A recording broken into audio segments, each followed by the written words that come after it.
what's going on YouTube?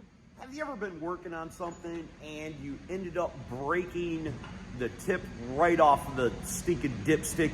Well, I'm gonna show you how to extract this and how to actually fix it and repair the dipstick that you already got if we can. If you dig this trick, you should check out my tips and tricks playlist. It's pretty cool. I do a bunch of sweet stuff just like this, show you how to fix things a good way on your automobile that are gonna last and blah, blah, blah.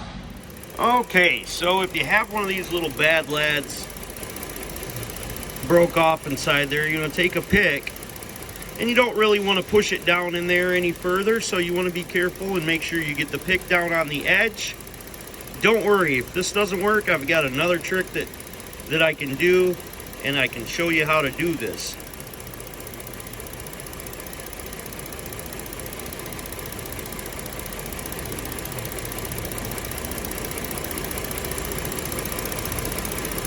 You want to work that up until you can get that out. Then you can pull that out. Now, for my other trick, I'm going to push it back in there. I'm going to use this little screw and I'm going to put it inside here and I'm going to physically screw it into the center of there.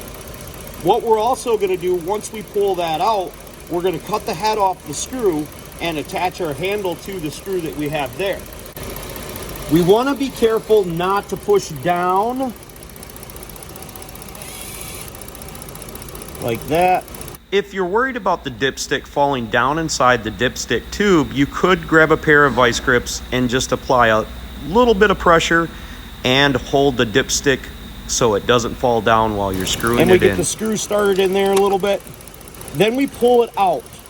Okay, if you're unable to pull that out with your hand, you can always grab a pair of pliers and pull it out that way. What I don't want is the screw in there all kitty-wampus. I'm going to end up taking that back out, drilling a small pilot hole smaller than my screw, and screwing my screw down to the base of this as much as I can.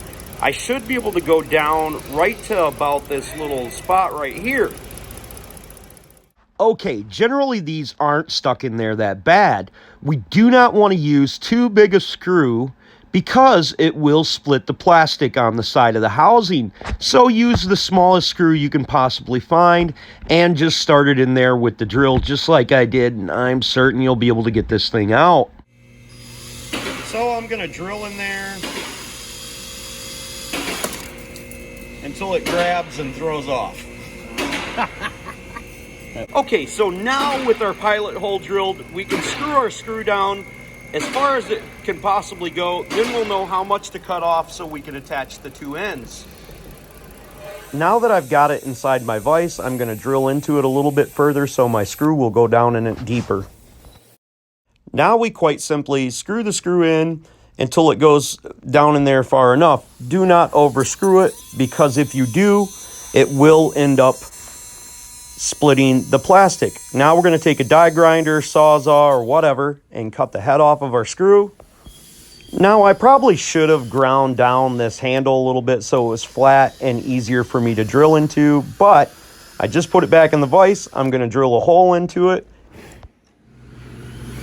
Now I'm quite simply going to screw it back together with the handle, and then the screw will act as a screw and hold the two together. I'm certain this one's not going to fall apart, but you could have used super glue in there or some kind of bonding agent to keep the two together easier and better. Well, hopefully you guys were able to fix your dipstick and your car's all back together and all that stuff. If this video was helpful, please consider subscribing, clicking the notifications, sharing my videos, give me them sweet old thumbs up, and don't forget about me. The next time you need an automobile engine for your car, just give me a call down here at Accurate Engines. Remember, don't be the next to them, be the first to you. God bless and have the best of days.